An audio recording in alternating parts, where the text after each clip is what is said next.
Le plus difficile pour un parent qui doit prendre une décision, c'est de tenir compte de l'intérêt des personnes concernées plutôt que de son intérêt à lui-même.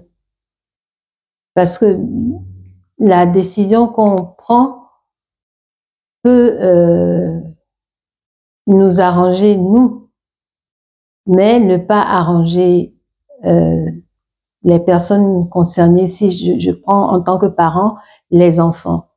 Par exemple, pour prendre un exemple, comme je disais, c'est l'affectation professionnelle. Par exemple, le papa a trouvé un meilleur poste, mieux rémunéré dans un pays étranger. Et d'ailleurs, moi, je sais, j'ai été confrontée à ça, alors que nous étions au Bénin, pour ne pas le citer. Ça faisait un moment qu'on vivait là-bas, mais le papa a été affecté au Congo-Brazzaville. Que tout le monde, enfin, il a fallu que les enfants suivent. Nous, on n'a pas eu notre mot à dire, hein. On nous a juste annoncé comme ça que, à la fin de l'année scolaire, à la fin des vacances, vous allez voyager parce que papa est affecté à Brazzaville, donc vous irez au Congo, vous déménagez au Congo. Alors ça a été une espèce de choc parce que on s'est demandé au Congo, mais on ne connaît personne. Comment est-ce qu'on va faire? Et on n'avait plus d'autres moments, donc vraiment ça a été un grand bouleversement, mais qui s'est quand même bien, l'installation, le déménagement et tout ça, ça s'est bien passé. Mais si on nous avait demandé notre avis à nous les enfants, je pense que on n'aurait peut-être pas voulu partir avec le papa en terre inconnue, parce que ça n'a pas été facile de s'installer et de s'intégrer dans un milieu qu'on ne connaissait pas. Donc voilà un petit peu les décisions que les parents prennent et impactent forcément sur ceux qui sont directement concernés, les enfants, et puis au-delà. Mais les enfants, je pense qu'on devrait les associer à toutes les décisions qu'on prend pour qu'ils puissent se sentir partie prenante et responsable aussi dans la situation. Je pense que c'est vraiment, enfin, je dis je pense, oui. Je me dis que c'est comme ça qu'on devrait agir dans une famille. On va prendre une décision, c'est vrai, qui va impacter la famille. Tous les membres doivent être concernés. Ils doivent se sentir concernés.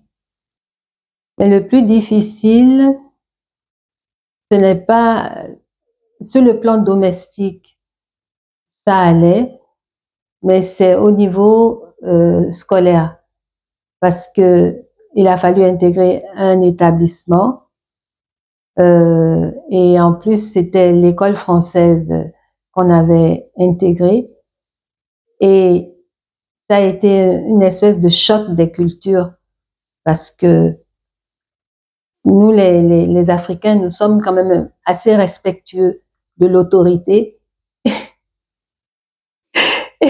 de l'autorité et de la hiérarchie. Mais le milieu occidental n'a pas cette notion de respect.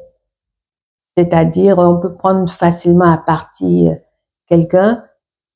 Et ça a été pendant longtemps un frein en ce qui me concerne, de pouvoir parler de manière insolente.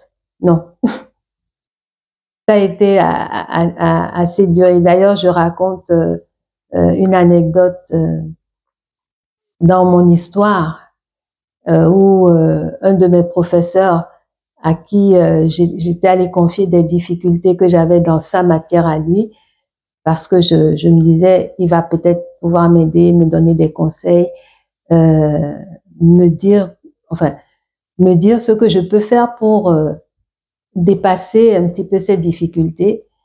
Et là, ce qu'il a trouvé à faire, c'est de m'envoyer au tableau pour résoudre un problème, et je n'arrivais pas du tout à le faire. Et au lieu de dire, oh, OK, qu'est-ce que tu n'as pas compris? Mais ça a été un sujet de moquerie et devant toute la classe.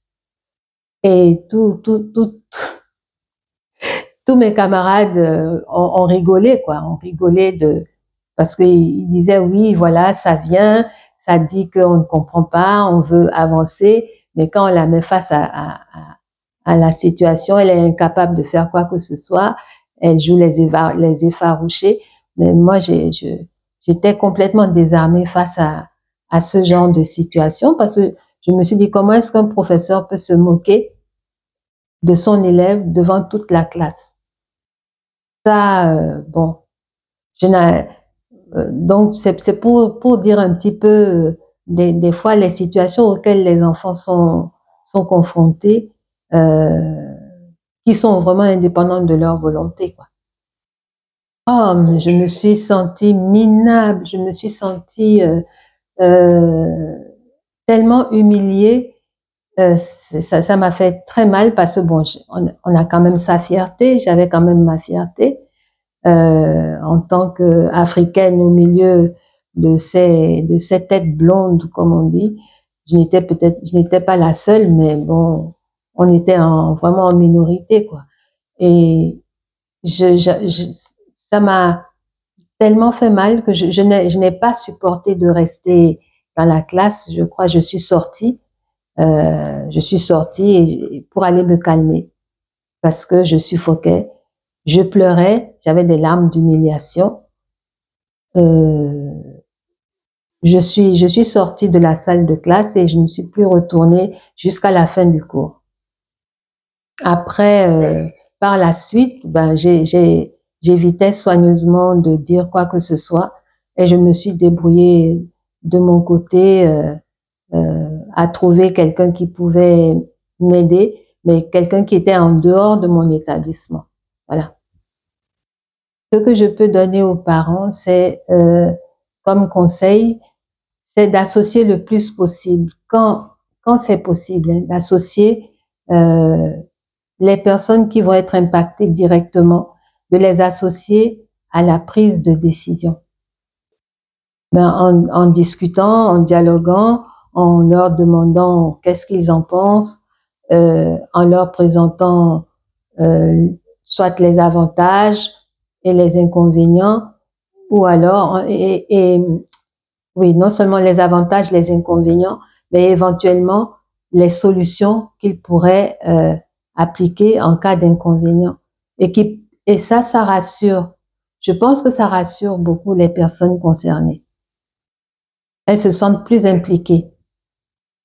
Oui, elles se sentent plus impliquées et peuvent prendre certaines responsabilités. Elles peuvent même apporter leur contribution, hein, au projet en question, au projet de décision, pour la prise de décision. La question que je peux lui poser, c'est, dans sa prise de décision, a-t-elle tenu compte des avis, enfin, a-t-elle cherché les avis des personnes qui pouvaient être directement concernées? Donc, et sinon, dans ce genre de situation, quelle méthode elles appliquent, qu'est-ce qu'elles font exactement? Donc, j'attends la réponse dans les commentaires.